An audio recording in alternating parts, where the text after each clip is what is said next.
আজকে মাটির চুলায় রান্না করে দেখাবো আপনাদের রুই মাছ আলু দিয়ে টমেটো দিয়ে আর কীভাবে আমি রান্না করেছি।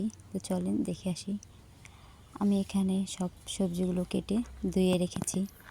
আর ওদিকে তো দেখলেন মাছটা ভাজতেছি। আর এখানে আমি বিকি, সে তো পুরোই গ্রামীণ হয়ে গেছে। গ্রামে এসে এখন সে গ্রামের পরিবেশেই আর কি মানিয়ে নিচ্ছে।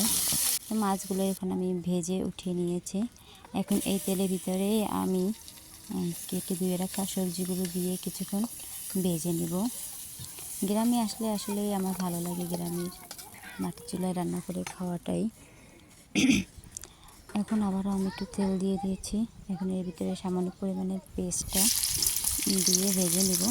খুবই সিম্পলভাবে একটু রান্না করেছি, আর সবাই কম বেশি রান্নাটা জানে। আমরা আসলে কাঁচামরিচ খাই না, মানে শুকনো মরিচগুলোটা খাই না, তাই কাঁচামরিচ, আদা, রসুন, জিরা এগুলো সব একসাথে এই যে পাটায় করে শিলপাটায় করে বেটে নিয়েছি।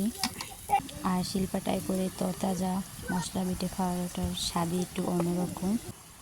আর ওদিকে আমার বিকিকে তো দেখেন কি করতেছে, এই বিড়ালটা পাজি একটা দুষ্টু বিড়াল। আমার মশলাটা কষানো হয়ে গেছে, দেখুন কত সুন্দর একটা কালার কিন্তু এখানে চলে আসছে। এখন আমার ভেজে রাখা সেই সবজিগুলো আবারও এখানে দিয়ে দেবো। আমি কিন্তু এখানে কিছু সজনে দিয়েছিলাম, কারণ গাছ থেকে একটা সজনে পড়েছিল, ভাবলাম ওটাকে দিয়ে দেই, সবজির সাথে ভালোই লাগবে খেতে। তো আমার এখানে কষানো হচ্ছে, একটু ভালো করে একটু কষিয়ে নিতে হবে। যত কষাবেন তরকারির স্বাদটা কিন্তু তত বেড়ে যাবে। এখানে আমি পরিমাণ অনুযায়ী পানি অ্যাড করে দিয়েছি।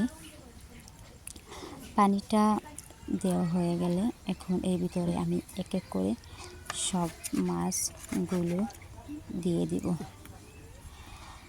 আর আমার ভিডিওটি আপনাদের কাছে কেমন হয়েছে অবশ্যই কিন্তু আমাকে কমেন্ট করে জানাতে একদমই ভুলবেন না। আর আমার গ্রামের কিছু দৃশ্য আপনাদের সাথে শেয়ার করব, কম বেশি অবশ্যই আপনারা দেখে জানাবেন। আর এখানে কিছু টমেটো শেষ মুহূর্তে আমি দিয়ে দিয়েছি। টমেটো একটা স্বাদই অন্যরকম। এখন টমেটো দিয়ে তরকারি খাবো না, সেটা তো হয় না, তাই না? এই আমার ফাইনাল লুক। তো কেমন হয়েছে আজকের মতো এখানেই শেষ করছি আমার ভিডিও। আল্লাহ হাফেজ, ভালো থাকবেন, টাটা।